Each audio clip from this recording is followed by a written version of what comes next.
Hi hello నమస్తే this is Ramya welcome back to our channel. ఈరోజు మన ముందున్నారు ఆరా అండ్ ఎనర్జీ వాస్తు రత్న వాస్తు నిపుణులు ఈమని అనంత శేషగిరి గారు. ఒకసారి ఆయనతో మాట్లాడదాం. నమస్తే సార్. సార్, పూర్వం కన్నా కూడా అంటే మా పూర్వం కన్నా చూసుకుంటే ఇప్పుడు వాస్తు ఇంకా ఎక్కువైంది కదా, సో దానికి కారణాలు ఏంటంటారు? చాలా మంచి క్వశ్చన్ వేశారు అది. పూర్వం వాస్తు అంటే పూర్వం ప్రకృతితో మమేకం అయ్యారు మన పూర్వీకులు. మన పూర్వీకులు అంటే నా ఏజ్ వాళ్ళు కూడా ఇంచుమించు ప్రకృతితో మమేకం అయ్యాము. అంటే ప్రకృతితో మమేకం అంటే ఎర్లీ మార్నింగ్ లేచి కాలకుర్చాలు బయటే చేసేవాళ్ళు. ఓకే, అర్థమే ఉంటుంది. అవును సార్. అంటే మార్నింగ్ లేచిన దగ్గర నుంచి అది లేవడమే 3:30కి లేచేవారు బ్రహ్మముహూర్త కాలంలో. అవును. అప్పటి నుంచి స్టార్టింగ్ కాలకుర్చాలకు బయటికి వెళ్ళేవారు. ఈ బయటికి వెళ్ళడంతో మనకి ఎట్ ఏ టైం ఆరోగ్యం కూడా వాకింగ్ 1 km వాకింగ్ అయ్యేది. అవును సార్. ఎట్ ఏ టైం అనుకుని పని అయ్యేది అక్కడ. ఈ లోపల బ్రషింగ్ కూడా దారిలో ఏమైనా కనబడితే ఏదో గానుగ పుల్ల వేపలతో బ్రష్ చేసేవారు. ప్రకృతి అంటే ప్రకృతి నుంచి వచ్చిన దాంతోనే, దాంతో ఫుల్ ఎనర్జెటిక్గా ఉండేవారు.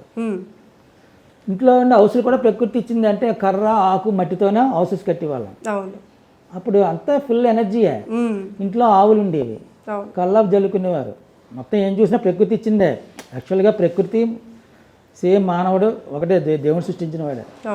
రాను రాను ఏమైందంటే మన ఈ బిల్డింగ్స్ పిల్లర్స్తో తీయడం వల్ల భూమి డిస్ట్రాయ్ అవ్వడం.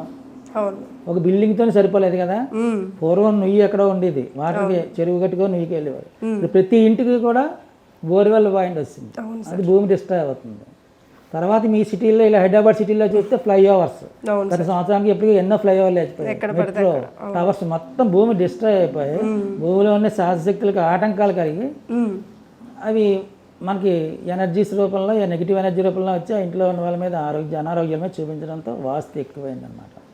పూర్వం ఇదేం అవసరం లేదు. మార్నింగ్ లేచిన నుంచి ఈవినింగ్ బెడ్ పడుకునేదాకా అంత ప్రకృతిమయమైన ప్రతి పని కూడా. ఇప్పుడు అలా కాదు కదా. ఇంట్లో ఒక ఇల్లు కట్టుకున్నామంటే ఇంట్లో పూర్వం కరెంట్ ఉదయం 6 నుంచి సాయంత్రం 6 వరకే పని చేసేవారు. 6 తర్వాత పడుకునేవారు.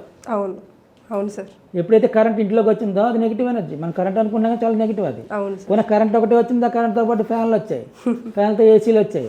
లేడీస్ పూర్వం సొంతంగా రుబ్బుకునేవారు, దంచుకునేవారు. అవును సార్. అంతే కదా. ఇప్పుడు ఏమవుతుంది, ఎప్పుడైతే మిక్సీ గ్రైండర్ వచ్చిందో కిచెన్లోకి వెళ్తున్నారు, గ్రైండర్ స్విచ్ చేస్తున్నారు, హాల్లోకి వస్తున్నారు, టీవీ స్విచ్ చేస్తున్నారు, కూర్చుంటున్నారు. అవును. బాడీకి ఎక్కడ ఇది ఉంది, అందువల్ల అనారోగ్య సమస్యలు. అందువల్ల వాస్తు కంపల్సరీ చేయాల్సింది ఇప్పుడు ప్రజెంట్ వాస్తు ప్రతిదానికి. ఓకే సార్, అసలు వాస్తు అనేది నమ్మకమా మూఢనమ్మకమా? నమ్మితే అంతా ఉంది, నమ్మకపోతే ఏం లేదు. నమ్మకానికి అగైనెస్ట్ మూఢనమ్మకం. ప్రతిదానికి ఆపోజిట్ వాడు. అది ప్రకృతి, దేవుడు సృష్టించింది ప్రకృతి వికృతి, ఆడ మగ కుడి ఎడమ. అలాగే ఉన్నది 10 మందిలో 9 మంది ఉందంటే ఒకళ్ళు ఉండదు అంటారా? మూఢనమ్మకం. మూఢనమ్మకం అంటే మూఢం మీన్స్ గురుమూఢమి శుక్రమూఢమి వస్తే 2 నెలలే ఉంటుంది అది. ఆ తర్వాత ఆ ఎవరైతే మూఢనమ్మకం అన్నారో వాళ్ళు కంపల్సరీ మళ్ళీ తర్వాత వాళ్ళు చేయించుకుంటారు, పైకి చెప్పడం వరకే. కాబట్టి ఇది నమ్మాలి, నమ్మి తీరాలి కూడా.